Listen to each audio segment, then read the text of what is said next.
আসসালামু আলাইকুম সুপ্রিয় দর্শক মণ্ডলী, আজকে এই ছোট্ট 3 মিনিটের ব্লগে আমি আপনাদেরকে দেখানোর চেষ্টা করব চাঁদপুর বড় স্টেশন মেঘনা নদীর তীরে গড়ে ওঠা চাঁদপুর পর্যটন কেন্দ্রে গড়ে ওঠা বিভিন্ন দোকানপাট এবং সেই দোকানপাটে কী ধরনের বেচাকেনা চলছে তা আপনাদেরকে আমি দেখানোর চেষ্টা করব ঘুরে ঘুরে।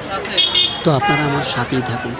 প্রথমেই আপনারা দেখতে পাচ্ছেন চাঁদপুর বড় স্টেশন মেঘনা নদীর তীরে গড়ে ওঠা পর্যটন কেন্দ্রে রয়েছে প্রচুর পরিমাণ ফুচকার দোকান। ফুচকা ও চটপটি মেয়েদের সবথেকে প্রিয় খাবার। আপনারা জানেন চাঁদপুর বড় স্টেশনে বেশিরভাগ পর্যটকই আসেন মেয়েরা, তাই এখানে প্রচুর পরিমাণ ফুচকা ও চটপটির দোকান গড়ে উঠেছে এবং এগুলিতে প্রতিদিন হাজার হাজার টাকা বিক্রি বাটোয়া হয়।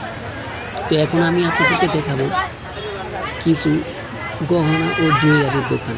এখানে রয়েছে মহিলাদের বিভিন্ন ব্যাগ, চুড়ি, চেন, কানের দুল থেকে শুরু করে কাঁকড়া, ব্যাং সব কিছু রয়েছে এই দোকানগুলিতে।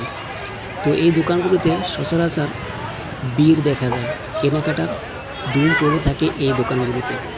আর চাঁদপুর পর্যটন কেন্দ্রে বেশিরভাগই পর্যটক হলো মহিলা অথবা মেয়ে, তারাই আসে।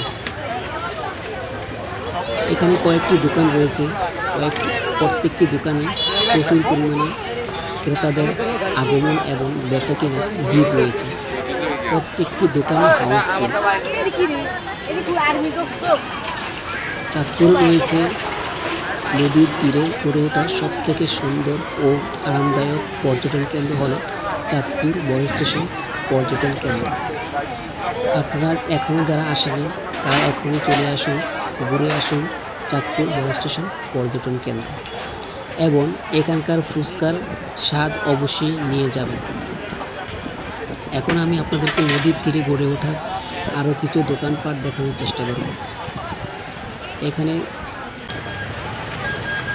প্রচুর পরিমাণ মেয়েদের গহনা, সামগ্রী ও খেলনার দোকান গড়ে উঠেছে।